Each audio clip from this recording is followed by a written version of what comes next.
औज़ुबिल्लाहि मिनश्शैतानिर्रजीम बिस्मिल्लाहिर्रहमानिर्रहीम अल्लाहुम्मा सल्लि अला सय्यिदिना व मौलाना मुहम्मद व बारिक वसल्लम वसल्लम अलैहि। मैं हबीबुर रहमान हाशमी बहुत मशकूर हूँ सलीम खान साहब का, जो हमारे स्टेट बैंक के रिटायर्ड साथी हैं, chief manager Rawalpindi, chief manager Muzaffarabad, और हमने इकट्ठे कराची ऑफिस में भी एज अ DCM काम किया। सलीम खान साहब ने आज एक मौका फराहम किया कि हम अपने एक और देरीना साथी नजम अल्ताफ़ साहब, जो सीनियर इकोनॉमिस्ट भी हैं, स्टेट बैंक में हमारे साथ काम भी कर चुके हैं, उनके साथ पाकिस्तान की करंट इकोनॉमिक सिचुएशन पे बात की जाए। पहले मैं नजम अल्ताफ़ साहब का मुख्तसर सा तारुफ आपके साथ करवा दूँ। नजम साहब ने अपनी MSc इकोनॉमिक्स और MPhil की डिग्री जो है कायद-ए-आज़म यूनिवर्सिटी से इस्लामाबाद से हासिल की। फिर उन्होंने इकोनॉमिक्स और डेवलपमेंट फाइनेंस, इंटरनेशनल फाइनेंस में उन्होंने US से जो है वो डिग्री हासिल की, विलियम कॉलेज USA से। वो 10 साल तक AJ के यूनिवर्सिटी में असिस्टेंट प्रोफेसर के तौर पे पढ़ाते भी रहे, और फिर उन्होंने स्टेट बैंक ज्वाइन किया। स्टेट बैंक में मुख्तलिफ डिपार्टमेंट्स में उन्होंने अपनी सर्विसेज दी और वहाँ अपना नाम पैदा किया। वो बहुत ही खुश मिजाज, हंसमुख इंसान, हर दिल अजीज़ शख्सियत जो है स्टेट बैंक की माने जाते हैं। हर कोई उनके पास बैठना जो है वो अपने लिए इज्जत का बायस समझता है। स्टेट बैंक में रहते हुए उन्होंने मुख्तलिफ ट्रेनिंग प्रोग्राम में, वर्कशॉप्स में दुनिया के बहुत सारे मुल्कों में ओवर द ग्लोब जो है, जिसमें Singapore, Malaysia, Hong Kong, Korea, Germany, USA, यहाँ स्टेट बैंक को रिप्रेजेंट किया और उसकी नेकनामी में इजाफे का सबब बना। कराची में रहते हुए वो as a faculty of CBM, जो कराची के बहुत मशहूर जो यूनिवर्सिटीज़ हैं, जिसमें CBM है, ज़ेबिस्ट है, मोहम्मद अली जिन्ना यूनिवर्सिटी है, वहाँ जो है वहाँ भी अपने दर्स व तदरीस का सिलसिला उनका जारी रहा। स्टेट बैंक में वो सीनियर इकोनॉमिस्ट थे और IMF की जो कोऑर्डिनेशन टीम है स्टेट बैंक की, उसका हिस्सा रहे हैं, और लास्ट उनकी सर्विसेज जो हैं वो एडिशनल डायरेक्टर निभाफ में उनकी सर्विसेज थी, जहाँ से उन्होंने रिटायरमेंट ले ली। नजम अल्ताफ़ साहब आजकल अपना एक चैनल भी उन्होंने YouTube पे शुरू किया हुआ है, जिसका नाम है फ्रेंड्स फोरम। आप वहाँ जाके भी उनकी बहुत सारी वीडियोस से मुस्तफ़ीद हो सकते हैं। तो हम कोशिश करते हैं कि ज़्यादा से ज़्यादा मालूमात उनसे इकानमी के बारे में ली जाए, क्योंकि नजम साहब का तबसरा आप देखेंगे कि बिल्कुल अनबायस्ड होगा। आजकल TV पे जो आप तबसरे सुनते हैं, उसमें तबसरा करने वाले की या तो एक तरफ झुकाव होता है या दूसरी तरफ झुकाव होता है। कोई भी बैलेंस या ट्रू पिक्चर हमें नहीं दिखाता। तो आज हमने नजम साहब से रिक्वेस्ट की है कि वो हमें हमारे पाकिस्तान की इकानमी की ट्रू पिक्चर जो है, इस वक्त की सिचुएशन जो है और मुस्तकबिल के बारे में वो बताएं। तो मैं सलीम खान साहब से दरख्वास्त करूँगा कि वो सवाल जवाब का सिलसिला जो है नजम साहब से शुरू करें। सलीम साहब की आवाज़ अगर नहीं आ रही तो मैं नजम साहब से कुछ सवालात करता हूँ। नजम साहब, हम TV पे जितने भी इकोनॉमिस्ट देखते हैं, या तो वो किसी एक तरफ उनका रुझान होता है, किसी एक पार्टी के हक में रहते हुए वो दलील दे रहे होते हैं इकोनॉमी के बारे में, या जो है किसी दूसरी पार्टी की तरफ उनके रुझान होता है। क्योंकि आपकी पर्सनालिटी ऐसी है कि इकोनॉमी को समझते हैं, इकोनॉमिस्ट हैं, तो पाकिस्तान की करंट सिचुएशन पे थोड़ा सा हमें बताइए कि हम वाकई डिफ़ॉल्ट करने जा रहे हैं, हमारी इस वक्त सिचुएशन क्या है, और अल्लाह ताला क्या पाकिस्तान को इस सिचुएशन से निकाल लेगा। आपने बजा फरमाया। बाज़ औक़ात TV पर जब बंदा तबसरे सुनता है तो बाज़ वक़्त बड़ी मायूसी भी होती है और बाज़ कॉर्नर से बंदे को होप भी मिलती है। लेकिन ऑनेस्टली स्पीकिंग हर तरफ से कहीं बायस्ड ओपिनियन ही आती है।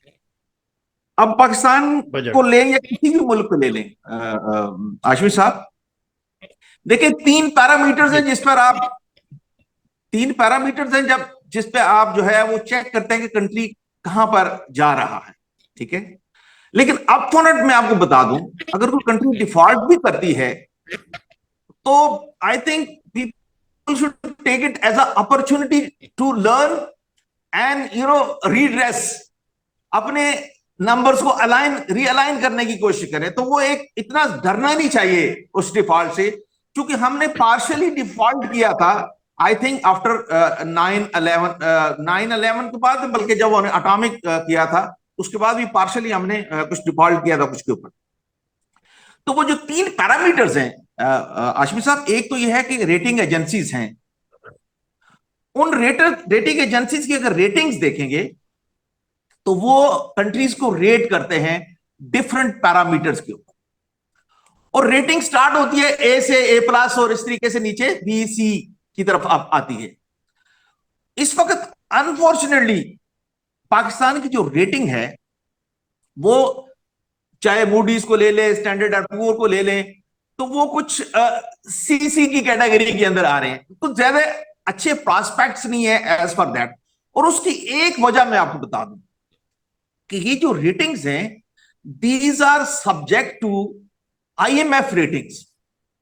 और जब मैं IMF रेटिंग की बात करता हूं, IMF का एक जो रोल है जिसको मैं सेकेंडरी रोल कहता हूं, they act as a rating agency Standard और पुअर की तरह ही। इसलिए कि IMF में समझता हूं इट्स अ गोल्डन की। जब आप IMF के साथ अकॉर्ड के अंदर होते हैं तो आपके प्रॉस्पेक्ट्स जो हैं उस रेटिंग की वजह से वो चाबी जो है वो मुख्तलिफ दरवाजे आपके लिए खोल देती है। तो चूंकि वो दरवाजा अभी खुल नहीं रहा, ठीक है, उसकी वजह से हम डोल्ड्रम में हैं कि हम किस तरफ जाएंगे।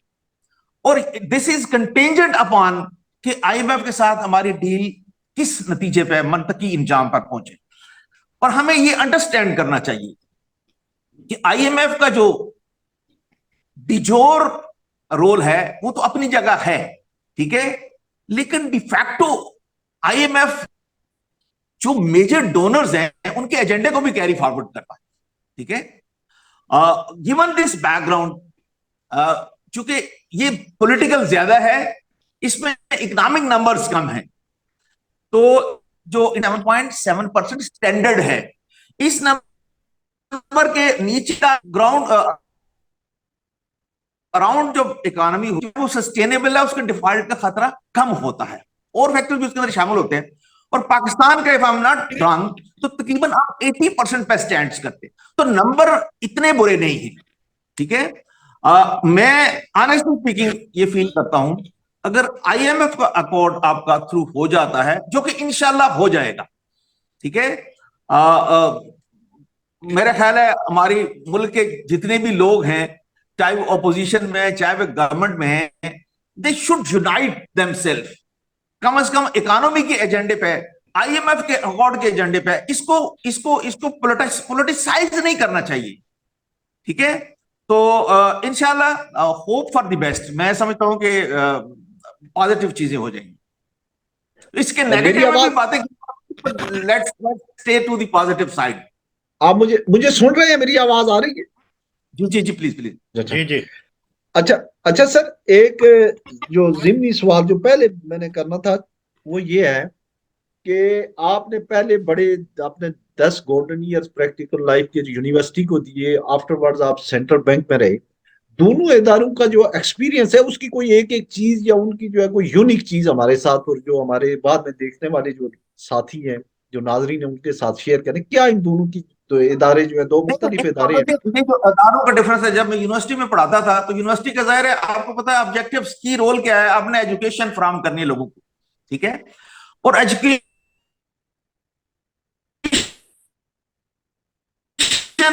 एनवायरमेंट है उसके अंदर टीम बिल्डिंग बहुत ज्यादा होती है, और वहां पे हर आदमी जो है वो स्टैंड अलोन भी जो है एक्सेल करता है, अगर आप अच्छे उस्ताद हैं, अपने सब्जेक्ट के अंदर कॉम्पिटेंट हैं, तो बाकी कोई फैक्टर होता नहीं है, ठीक है, और कोई रिस्पॉन्सिबिलिटी होती नहीं है, और लोग एक दूसरे को बड़ा सपोर्टिव एक एनवायरनमेंट होता है, और आपके ऊपर कोई एक्स्ट्रा प्रेशर नहीं होता बिल्कुल किसी तरह का भी।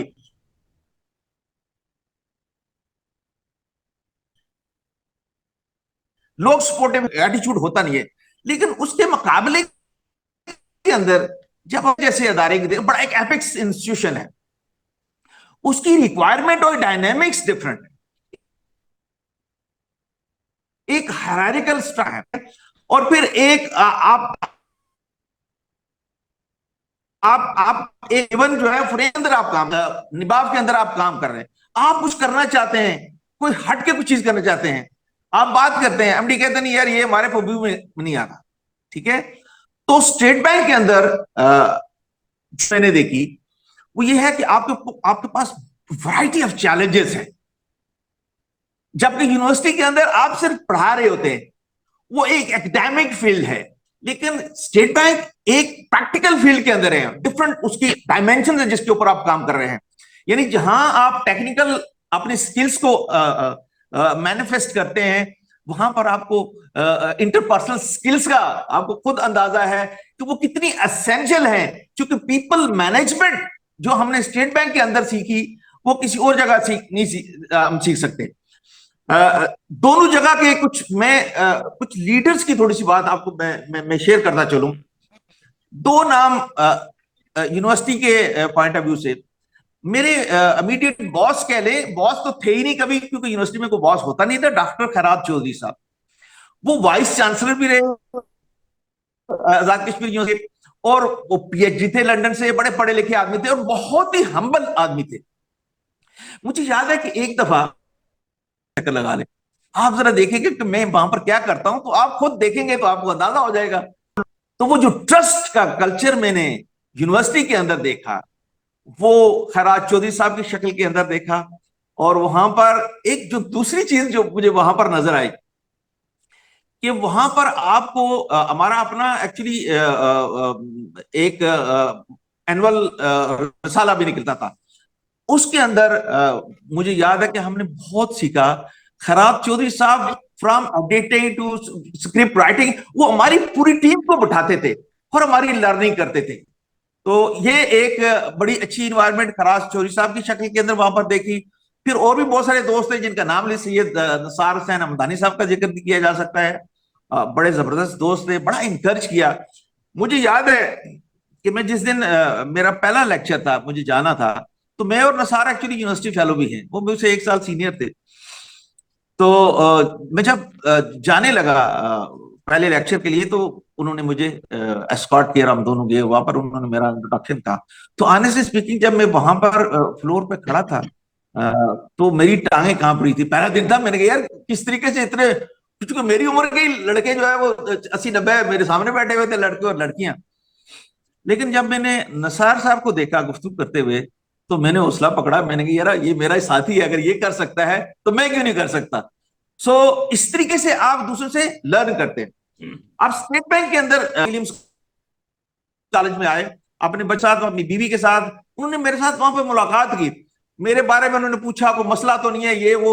सो every this is the kind of, यानी एक गवर्नर लेवल, और मैं उस वक्त I think I was deputy director था, तो उस लेवल, तो that is the kind of attention और care which you give to your people.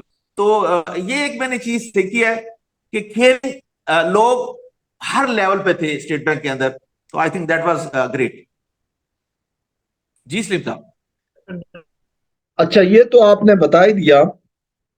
ये एक आध चीज, क्योंकि इकोनॉमी के ऊपर बात हो रही है, तो बैंक रेट के बारे में जो है हमें ये बता दें कि इसकी फ्लक्चुएशन जो है वो 13% से 3-4 साल पहले जो है वो 7 पे आई, फिर 7 से 12, 13, 14, 20 पे है।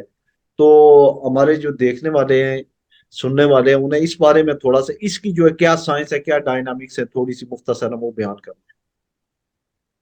अच्छा, बीच में से थोड़ा, आप इंटरेस्ट रेट की बात कर रहे हैं? जी जी, बैंक रेट, इंटरेस्ट रेट की बात जी जी जी जी जी जी जी, इंटरेस्ट, ठीक है, डिस्काउंट रेट की बात कर रहे हैं। जी जी।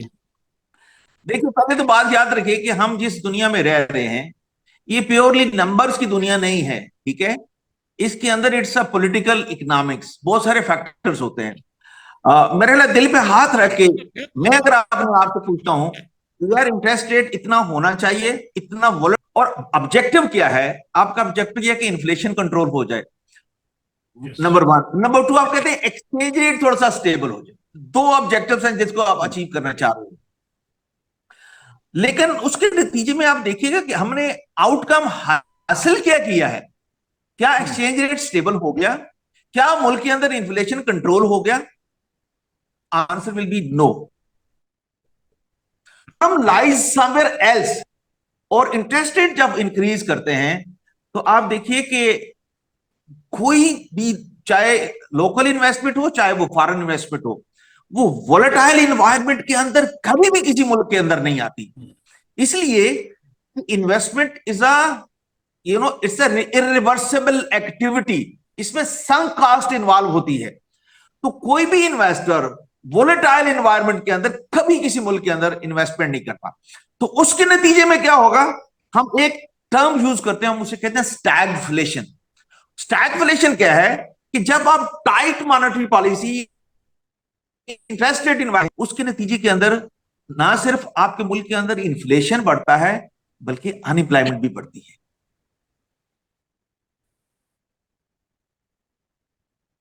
तो ये इकोनॉमिक रीजन इतने नहीं है जितने पॉलिटिकल रीजन हैं। और उसके अंदर आई थिंक बड़ा फैक्टर यह है कि बहुत पहले आईएमएफ की तरफ से आ गया था कि इंटरेस्ट रेट को कुछ बेसिस पॉइंट इंक्रीज करना है। तो I think that is the way they are doing it because they have to do it. जी वाशिफ। जी हाशमी साहब से मैं गुजारिश करूंगा, अगर आपने कोई सवाल करना है या अगर मजीद कुछ नहीं है तो फिर आप इसको सम अप करें। अच्छा खासा हमारा सेशन हो गया, बड़ा मुफीद, हमें जो है बातचीत भी हो गई, हमने जो है हाँ, इसका काफी टाइम भी 40 मिनट तक लिमिटेड है। जी तो जी। नजम साहब, आप एक दो को मेजर स्टेप्स ऐसे क्या तजवीज़ करेंगे कि इस सिचुएशन से पाकिस्तान बाहर आ सके? आपके नज़दीक क्या वो मेजर स्टेप्स लिए जा सकते हैं? देखिए, मेरा ख्याल है, देखिए शॉर्ट टर्म के अंदर आपके पास जो ऑप्शंस हैं वो बड़े लिमिटेड हैं। कोशिश करनी चाहिए कि हम आईएमएफ अकॉर्ड को किसी ना किसी तरीके से इसको जारी रहे। ये बहुत जरूरी है शॉर्ट टर्म के अंदर। अब आप पूछेंगे कि ये आईएमएफ से छूट हमें कैसे मिल सकती है, वो लॉन्ग टर्म की बात है, ठीक है। और उसके लिए हमें अंडरस्टैंड करना कि आईएमएफ का रोल क्या है। आईएमएफ की जो रोल है उसको हम कहते हैं प्राइमरी रोल और सेकेंडरी रोल। तो प्राइमरी रोल जो उसका है वो है बीओपी सपोर्ट के लिए लैंडिंग करता है। दूसरा है वो सर्वेलेंस करता है या मॉनिटरिंग करता है। और तीसरा ये है वो कैपेसिटी बिल्डिंग और टेक्निकल सपोर्ट करता है।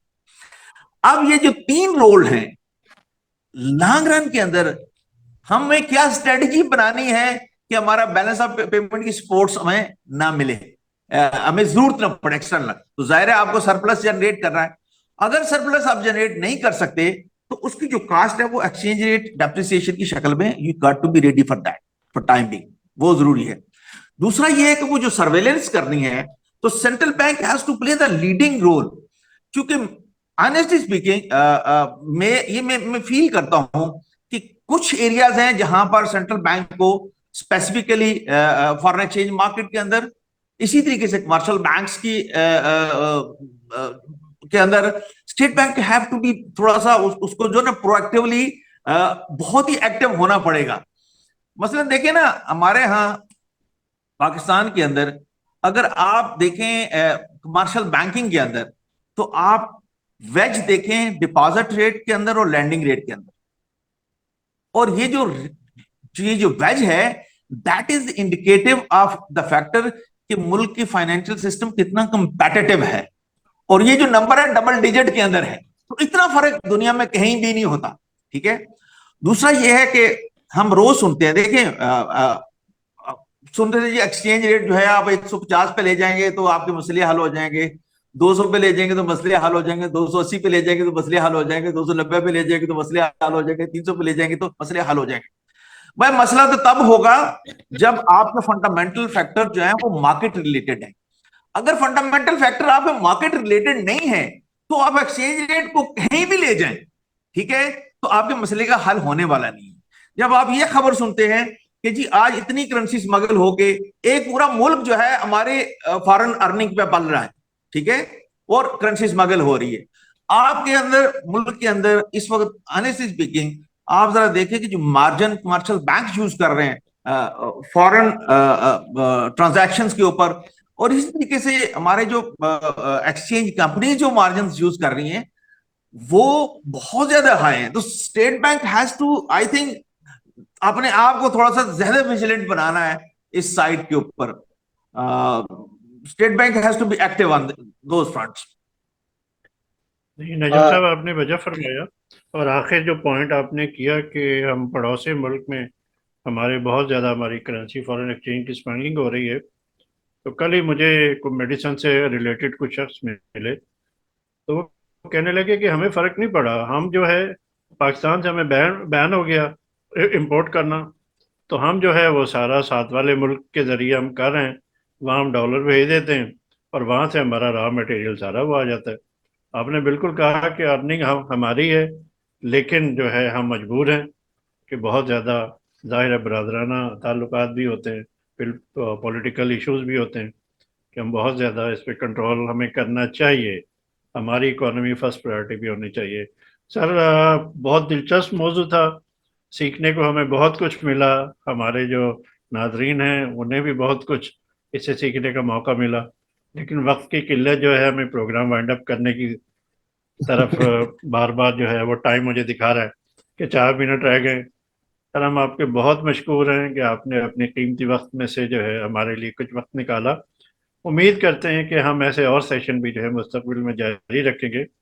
हमारे सुनने वाले नाज़रीन से भी हमारी यही है दरख्वास्त है कि आप इस प्रोग्राम के बारे में हमें फीडबैक दीजिए।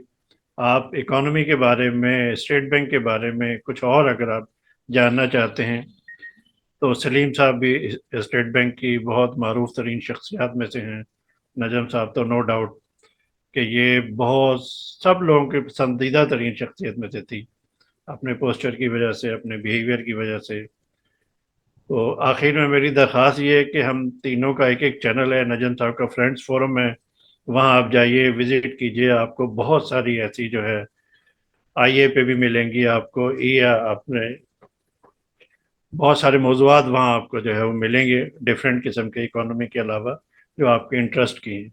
सलीम साहब के चैनल सॉफ्ट एनालिसिस में आप जाइए, वहाँ आपको हिस्ट्री के बहुत ज़बरदस्त आपको टचेज मिलेंगे, इनका बहुत अच्छा बैकग्राउंड है हिस्ट्री का। स्टेट बैंक का इनका एक्सपोजर बहुत अच्छा है, उसके बारे में चीज़ें मिलेंगी।